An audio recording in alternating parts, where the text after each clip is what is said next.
Marahil nagtataka ka kung saan pumunta si Enel pagkatapos na iwan ang Skypiea.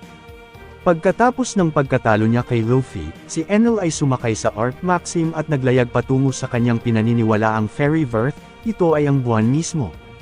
Pagkatapos makarating, nilalasap niya ang kanyang bagong tahanan. Habang siya ay nagsisiyasat, siya ay nakakita ng isang bagay sa isang crater at inimbestigahan ito. Nakakita siya ng isang robotic na nilalang, kilala bilang automata.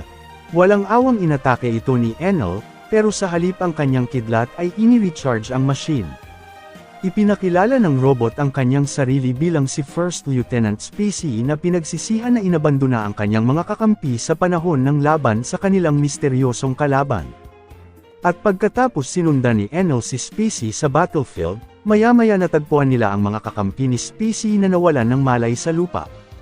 Pagkatapos agad na isang hindi kilalang anyo ang lumapit at sinaksak si Spacey sa likod ng sibat na may kuryente at ipinakilala ang kanyang sarili bilang si Simars ang kapitan ng Space Pirates.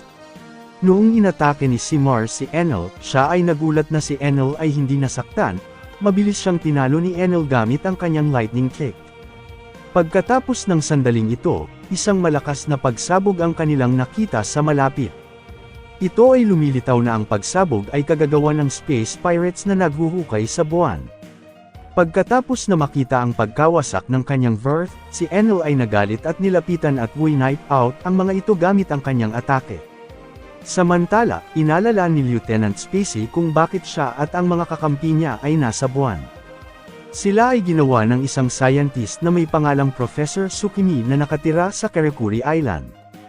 Isang araw, isang malaking pagsabog ang nangyari sa buwan. Ang professor ay nagulat at nawala ng hininga pagkatapos na masaksihan ito.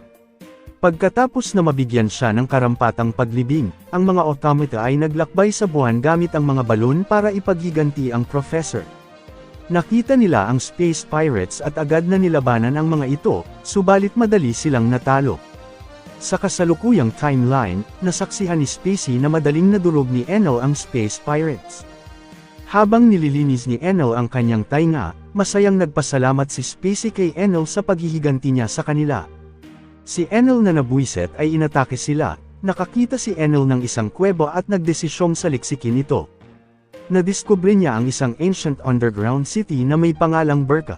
Ang kanyang kidlat ay ini-reactivate ang lungsod at magising ang mga sinaunang automata, may mga larawang nakapintas sa dingding na inihahayag na ang lungsod na ito ay ang pinagmulan ng ninuno ng Skypians, Berkans, at Shantians bago umalis para pumunta sa Blue Planet. Ngayon na pinapalibutan ng tapat na tauhan, sa wakas matagumpay na nakamit ni Enel ang kanyang pangarap. Ang self-proclaimed na Diyos ng Skypiea ay naging pinuno ng Fairyverse.